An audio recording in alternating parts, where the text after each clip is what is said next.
Hello again. So I'm responding to requests, and that's what I'm really excited about, is that there's an interaction with what you guys are looking for, what you're interested in, and what you want to see. So I did a little Facebook Live video on the skinny jean effect, and then somebody immediately asked for some poses and some postures. So I'm really excited for that interaction, because this is what I want it to be about. When you apply these things, you will have an experience, you will have sensation, you will have questions, you will have frustration, you will have confusion maybe, but you will have an experience, and so that's what I'm so excited about sharing. So I'm still in Chicago, I love it here, and I'm super excited to be able to give you a couple more videos with some good content to practice with before I head out to California. So, all right. So we're going to be here, and looking for this skinny jean effect, I want you to think about how we normally stand. So sometimes it's nice to just kind of like walk around the room a little bit and then land, and when you land, notice where you go. For me, I always take a little hop, take a little hitch over to the right and hang out in my bottom hip. And I won't say always anymore, because I'm watching my languaging. I'm being as specific as how I talk and how I think as I am with my body. So anymore, when I'm walking and landing, I want to make sure that I am in both my legs. I want to make sure that I'm ready to be a little bit agile. So if I need to, I can just adjust here, make a little bit of refined movements to keep my center so I never get closed off really tight, or I never get hit, you know, and sort of like knocked off my center from something around me, because I'm always making little adjustments. So that's my kind of springiness that comes from the skinny jean effect. So how do we practice that? Well, as you come into a standing pose, thinking about keeping equal weight into the hips and into the legs, and keeping a little bit of movement so that you're not overstressing and overwearing any one joint. Because it's easy when we start to align tone in the legs in a minute, it's really easy to get hard and rigid, because that's just what we're used to doing, to hold and embrace. So I want you to be agile first. Keep the ribs really full, and that takes a little wiggle effect. I enjoy the wiggle effect just as much as the skinny jean effect, so I'll maybe not make a video on that too, but wiggle your ribs up out of the hips, and I want you to step back into a lunge. And as you take our little bowspring lunge, remember, knees in front of groins, groins go back. That just gives you more access for the power to be behind you. Now bring the arms out, and you can hold your elbows, you can go into a globe hand. Sometimes it's nice to even interlace and pull apart, but you want that to help the ribs get bigger.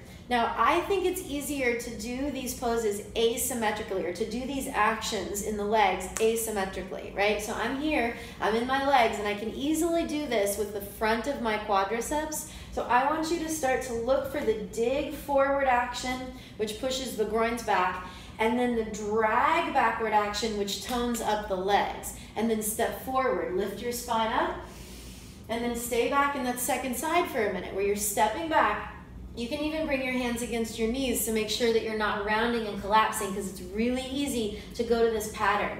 So as the knees are bent and you're really shifting back and forth, you dig the feet forward and you push the groins back. Now, I'm never straightening out or locking out my forward or back leg. In fact, I'm bending them more and then seeing how far I can get the hips to go back, keeping the knees bent, and then sending the hips back. My dig pushes my feet forward. My drag sends my hips back. Now, a couple of pulses there. Step forward and then step back and immediately dig the feet. The feet, like they're pushing into mud, the hips swing back, and then drag the heels back, and the glutes light up a little bit. You're not moving the legs, but it's like you're trying to pull the feet backwards to the back of your space, and you don't need a yoga mat. Wood floors and just anything with traction is really helpful. Dig, drag, and you can step and do a couple. Feet push forward, heels drag back. It's a little bit harder to do that with your feet together, but that's another way to practice it. But then a nice place to practice it is in one-legged balance poses, right? So I did this in a video before. I was talking about the core movement. So think about this dig drag action. When we get into a balance pose, it's really easy to focus on the lifted leg. So shake it out a little bit. Get your ribs nice and full, and ultimately that's going to help your belly get really long and strong. And bring your hands around to keep your ribs full. We call them globe hands. So you're pressing the fingertips in. This is not this action. It's not this action, right? It's really filling the ribs, pushing the elbows out wide apart, and that helps the ribs stay more buoyant like a balloon. It's called radiant heart, okay? So when we do a balance leg, we dig and we sit the hips back, then the forward leg, the one that's going to lift up off the floor, that drags back and lifts up, but the standing leg drags back and helps us to tone up the back of the leg. So when you practice lifting your foot and coming into a balance, you dig the feet forward first, and then the foot that's going to lift drags back, but it doesn't kick to the butt, it drags back to lift. And so it's similar when it's standing, weight bearing, as it is when it's lifted up off the floor. So bearing weight and lifted, you're still looking to keep the uniform tone, okay? So now let's try this with our hands. Well, I don't want to put our hands on the ground yet, because let's think about this. When we start to go into more familiar patterns like a tabletop position or like a downward dog position or something that looks like a downward dog, we can go back to pattern. So instead of doing that, I want you to just move and swivel on your legs a little bit. We're going to keep the ribs really full. So from standing with that bent knee, we call it earth pose, you're going to slide a foot forward and then don't lift your toes at all. Dig your feet and drag your hips and then pivot.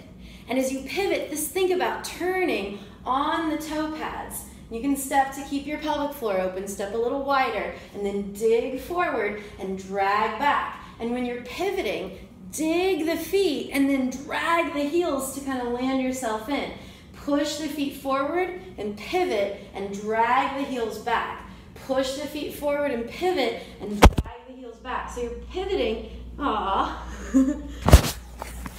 Let's try that again.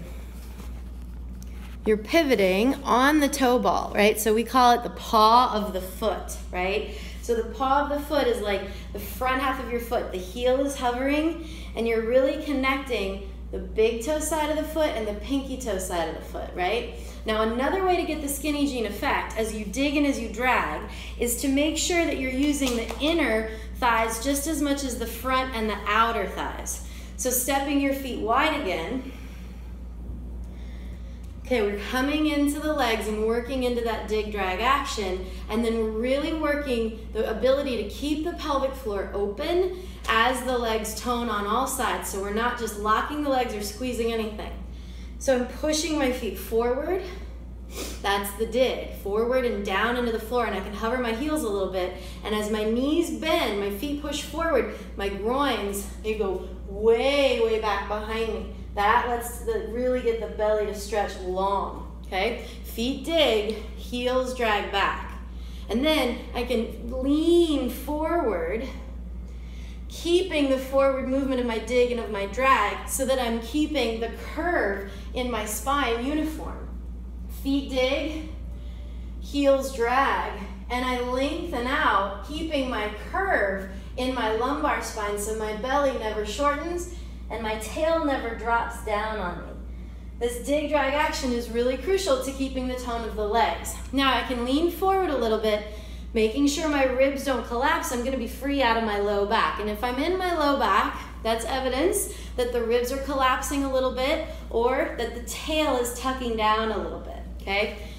So lean forward in a comfortable direction, in a place that's comfortable for you to not collapse into your arms or drop your head or neck. Sending the hips back now. Take the arms on the insides of the knees. When you dig the feet forward, hug your knees together. And as you drag the heels back, push the whole of your thigh bones apart from each other. Knees hug in as you push the feet forward, and then thighs widen apart as you drag the heels back. Stretch your arms straight again as you place the hands on the knees and make your belly really long. Stretch long, long, long, long, and then hop back to center again and just shake that out. So the capacity that you have to keep the inner thighs and the outer thighs toning and the back of the legs all the way from the heel, the Achilles, even from the underside of the foot to the hips comes from so much of what you do with your feet. And then how you align the knees hugging in and the thighs widening out so that you get the capacity to tip the pelvis safely. So much of what we're doing in the legs in the skinny jean effect is to get that uniform sleeve up to get a healthy tip in the pelvis. So just coming into a little bit of a lunge on your knee position, same thing. Now though, I'm going to change the orientation of my foot. So as I move back a little bit more, you can see that I'm going to put the top of my foot on the floor. And as that's my hero foot, I'm going to push it forward, drag it forward, and really swing my hips back. So it's like I'm using my shoelace. Now if that's too much, you can keep your toes down. But eventually you'll be able to do this. As you lean forward a lot and bend your standing leg, keep it uniform, you're going to pull your foot forward to come all the way down. And I'm still landing in that skinny jean alignment, right? Or I'm landing in that zigzag alignment of my leg. And you can even bring your hands on your hips to just feel the forward tip of the pelvis. But the more you work that back foot forward and sit the hips back, and then you can transition, top of the foot down. Look, my knee never leads the way. I'm always, or my leg, my foot never leads the way. I'm always pushing the knee forward as I take the top of the foot down. So I never keep that knee locked. It's always in front of the groin. Then I can come upright, making sure that my tail doesn't go underneath me. Always looking to keep the belly long. And then when you drag your shoelace forward, this hero foot position on the bottom foot, it helps you to pull the glutes back. Then when you stand up, you keep that tone on all sides. Foot forward, knees in, heels back, thighs out. And you can hop and do the same. Feet forward, knees in, heels back, thighs out. And then you can do these little hops, and it's really just how you land and how you look for the uniformity of the legs. So step back, knees forward, hips back, step forward. Step back, knees forward, hips back. Dig the feet, drag the heels, step forward. Step back, dig the feet, pivot. Knees bent, hips back, drag the heels back.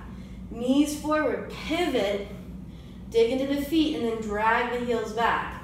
And you can lean forward, hover the heels, and then squeeze your knees in, tone the inner thighs, arms out, and push the thighs out, and feel the glutes rise. Then you can even come down a little bit more, stretching the hands long out in front of you so you never lose this belly length when you do a forward fold. No matter if the feet are in or out, you're stretching your belly long. My feet are still dig, drag. And with the bend in the knees, my friends, at the back of the knees, you can really find the skinny jean effect by pushing the tail up high behind you, keeping the knees bent so that dig, drag, and the feet can travel all the way up the legs. Knees bending, heart forward, hop. Pivot, relax. So those movements are quick, but if you think about doing them from a really lifted rib cage, a high, full heart, and then doing them regularly when you're standing at the sink, when you're walking, keeping your heels up a little bit, and just think dig, drag. Walk forward, walk back, step forward, hop, squat. Try a couple different ways of trying it and give me some feedback. Let me know what you think. I'm always open to hear what's right, what you got questions about anything, what's confusing, what's clear. So let's keep this conversation going. Really good job. I'll talk to you soon. Love you much. Namaste.